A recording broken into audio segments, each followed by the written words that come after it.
네, 명조 분석해 보도록 하겠습니다. 손흥정님, 손흥민 씨의 아버지이죠. 부친으로 알려져 있고요. 손흥민 선수를 키워낸 송웅정 씨에 대해서 관심이 많이 증가하고 있는데, 오늘 제가 손흥정님을 가지고 온 부분은 이분이 모든 것은 기본에서 시작한다라고 하는 이제 책을 작년에 펴냈는데요. 세계적인 축구 선수를 길러낸 부모님 중에 한 명이고, 그리고 본인 자신이 또 한때는 국가대표까지 했었던 축구 선수 출신이지만 어떻게 보면 좀 육아 전문가로서 더 유명해지는 것 같아요. 뜻밖이기도 한데요. 이분이 자기가 어떻게 이렇게 세계적인 축구 스타를 길러낼 수 있었는지, 자기가 아들 둘을 키우고 또 축구를 가르치면서 느꼈던 그런 내용들을 책에다 쏟아냈는데, 뭐 일반적인 그런 책이 아니고 그 안에서 시사점이 많은지 많은 젊은 부모님들이 손흥정님의 책을 보고 있다고 합니다. 먼저 명절 살펴보면 일단 60년 6월 16일을 만세력에서 찾아보게 되면 이민년 병어월 을요일생으로 나오는데요. 일단 잠정적으로 이번 영상을 위해서 시는 제가 경진시로 지금 가정했어요. 당연히 다른 영상도 그렇지만 대부분 다 제가 임의로 추정한 거고요. 확실하지 않습니다. 틀릴 가능성도 물론 있고요. 일단 확실한 거는 이 생년월일시가 맞다면 이민병어 을요 이 명절은 확실하게 되는데, 이랬을 때 이제 가장 먼저 눈에 띄게 되는 부분은 이런 부분이죠. 5월에 을목으로 태어났다. 한참 더울 때거든요. 목 자체가 생명력을 가지고 있기 때문에 여러 번 말씀드립니다만은 이 목은 온도와 습도에 민감해요. 그래서 꼭 그런 것은 아니지만 겨울철에 태어나게 되면은 화를 반기고, 동절기에는 화가 필요하고, 그리고 더운 여름, 하절기에는 술을 반기는 것, 이런 거를 저희가 사주를 풀 때 사주를 나누는 이론에 따르면은 이런 걸 온도와 습도에 민감한 거를 조후라고 하거든요. 계절의 조절에 따라 가지고 사주를 판별하게 되는 거죠. 제가 봤을 때는 출생시가 아직 불분명하지만 우리 손흥정님의 사주 명조가 전형적인 조후 명조에 해당한다는 거죠.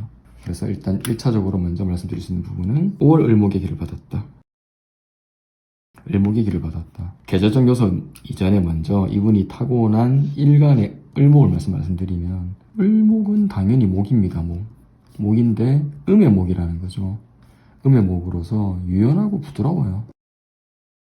음적인 성질을 가지고 있게 되는데, 목 자체가 기본적으로 보면은 성장성이 있거든요. 자란다는 거죠. 생명이 있으니까. 성장성이 있는데, 양의 목인 간목과 달리 을목은 현실에 적응하고 역경을 딛고 돌파하는 힘이 매우 강합니다. 역경을 돌파하는 힘이 크다. 양의 목인 간목은 간목참천이라 그래서 바닥에서 위쪽으로 이렇게 곱게 올라가는 게 이게 간목이거든요. 그래서 위로 끝없이 솟아오르려고 그래요, 간목은. 근데 문제는 어디서 만나게 되냐면, 가다가 어떤 장애물을 만나게 되었을 때 간목의 성질은 그걸 계속 또 올려가려고 하거든요. 장애물을 만났다고 해서 옆으로 피해가는 법이 없어요. 무조건 또 올라가게 되는데, 뚫었을 때는 계속해서 그 다음 장애물 만날 때까지 또 올라가게 되지만, 그렇지 않았을 경우에는 부러지고 만다는 거죠. 전형적인 양의 특성이기도 한데, 이 을목의 경우에는 이와 다르다. 똑같이 뻗어나가지만 뭔가 부딪히게 되면은 다시 거기에 또 적응해서 또 그대로 또 계속 옆으로 또 뻗어간다는 거죠. 끊어 또 올라갔다가 또 옆으로 피어나갔다가. 그래서 현실에 적응하고 역경을 돌파하는 힘이 매우 강하다. 생활력이 높다. 그래서 을목의 힘을 받으신 분들이 주변에 보면은 상당히 생활력이 좋습니다. 이런 을목이 하월에 태어났다는 거죠, 여름에. 구체적으로 5월생이죠. 5월생으로서 매우 덥기 때문에 열기를 감당하는 힘이 필요하거든요, 열기. 뜨거운 기운을 감당하는 힘이 필요하게 되는데, 이렇게 온도에 따라서 용신을 찾는 거를 여기서 말하는 것처럼 이런 걸 조후용신이라고 합니다.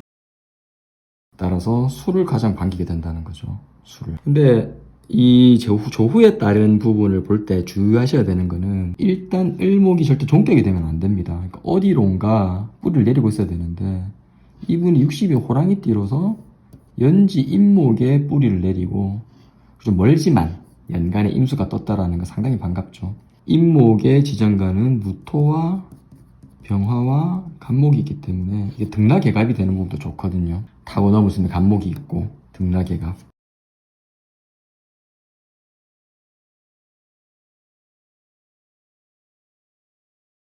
을목의 명조에 간목이 있을 때 발전하는 속도라든가 스케일 자체가 달라요. 이 간목이 있냐 없냐가. 이거는 천간에 있어도 좋고 지지에 지장간에 있어도 괜찮다. 그래서 인년생 호랑이띠라는 게 상당히 반갑고요. 그리고 약간 지지에 도움을 받지 못해서 절각도 좀 약하긴 하지만 수를 나타내는 임수가 있다는 게 상당히 좋죠. 하지만 안 좋은 거는 이 월간에 월주에 화가 간여지동 형태로 깨끗하게 서 있기 때문에 을목에 상당히 기력이 소모가 심하다는 게 좀 안 좋거든요. 그래서 그런 관점에서 출생시는 경진시를 해봤어요. 일단 화기를 진정시킬 수 있는 진토 이 부분이 필요하고 여기에 을경합이 이루어지게 되면 이게 우리가 흔히 말하는 관합이 되는 거죠. 사람 자체가 좀 카리스마가 있게 되고 이 진유합으로 되어 있어서 좀 압박이 심한 부분은 마음에 걸립니다만은 전반적으로 경진시가 아닐까 생각을 받습니다.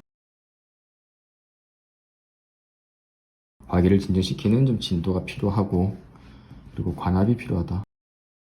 그래서 뭐 당연히 이제 순과 용신이 되기 때문에 순이 발전하게 되는데 여기로 딱 나뉘게 되죠. 이분의 운을 보게 되면 초반 운은 고생이 사실 이루 말도 할 수 없고 말을 할 수가 없을 정도거든요. 특히 유년 시절은 어떻게 보면 정말 최악이죠. 시가 지금 불분명하니까 여기에서 반가운 요소는 임수인데 임수를 합거시키는 정화 깨끗하게 날아가게 되고 나를 돕는 사람이 없게 되는 거죠. 이 미토 자체가 오미합 방합을 이루어가지고 화기가 막 치솟거든요.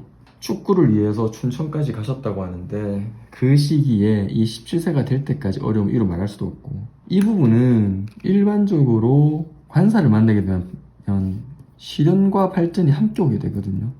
발전은 합니다만은 천간의 무토가 다시 임수를 맞고 지지의 신금이 일지유금과 합을 이뤄가지고 훨씬 강해지고 그리고 을목이 유일하게 뿌리를 내리고 있는 임목을 급하게 된 이 무신운에는 당연히 관살의 가장 큰 피해인 건강이 우려되는 거죠. 실제로 이분의 과거사를 보게 되면 이때 국가대표를 활용하다가 부상을 입게 되면서 기후대원에 막 들어가던 시기에 은퇴를 하게 되거든요. 조기에 축구선수가 전성기에 일찍 은퇴를 하게 되니까 이 기후대원의 고생스러움은 이로 말로 할 수 없는 거죠. 근데 참 이분 훌륭한 게 가족들을 끝까지 생기를 부양하기 위해 가지고 일용직이고 망동이고 닥치는 대로 가리지 않고 일을 하면서 그렇게 힘든 중에도 끝없이 축구를 책을 통해서 연구하고 다른 영상을 통해서 선진 축구들을 계속 연구를 했다라는 겁니다. 그리고 이제 경술대원에 들어서서는 인호술 사업 화국이 되니까 경제적인 어려움이 큰 거죠. 하지만 천간에 이제 경금을 만나게 되면서 금생수가 되어서 인수도 강해지니까 힘든 중에도 한 줄기 버틸 힘을 받게 되고요. 본격적으로 이제 신형을 이제 들어가서부터는 병신 합수가 되면서 천간의 병화 하나를 제거하게 되고 지지의 이 대운지지의 해수가 인의 한목 그리고 무엇보다도 임수가 녹지를 만나면서 인수가 힘을 얻으니까 이때 이후로는 뭐 오늘 논할 필요가 사실 없죠. 이제 꾸준히 계속 발전하게 되고 지금 임자운으로서 이분의 최전성기에 사실상 해당하게 되죠. 운이 늦게 찾아오는 분이죠. 이 조후 용신이 자기의 용신운을 만나게 되면은 발전이 크게 일어나요. 뚜렷하게. 천극지충으로 해서 흉신을 완전히 제거하게 되니까 임자운의 발전이 너무너무 반갑게 되는 겁니다. 명예도 빛나고요. 이 다음에 이제 개축운에 들어가게 되면은 유축합 이런 부분들이 좀 마음에 걸리죠. 그리고 또 하필이면은 28년, 29년, 30년이 무신년, 기유년, 경술년이거든요. 관살에 일지에 강하신 축토가 올 때 다시 세운에서도 관살을 만나게 되기 때문에 이때는 좀 건강을 주의하셔야 되겠죠. 주의하시겠지만 그동안 이분의 놀라운 자기 관리 능력을 봤을 때는 크게 걱정할 필요는 없을 것 같다 이렇게 보이고요. 그 모든 것은 기본에서 시작한다. 지극히 맞는 말이고 당연한 말인데 이분이 자기가 이제 이런 주장을 할 수 있게 되는 근거는 이렇게 어려운 운을 통과해 왔지만 반평생을 이 와중에도 자기가 이 기본을 놓지 않고 두 아들을 기본에 충실하게 교육을 시켜서 그 중에 한 명을 세계적인 축구 스타로 만들었다는 부분 그리고 무엇보다도 아이의 의견을 존중하고 자율성을 키워왔다는 그런 부분에 있어서 이 본인이 가장 반가운 분을 만났을 때 이분의 육아법이 베스트셀러에 오르게 되는 게 아닌가 싶습니다. 오늘 손흥민 군의 부친으로 알려져 있는 손흥정 씨의 이 전형적인 조우명주에 대해 가지고 영상 만들어 보았습니다.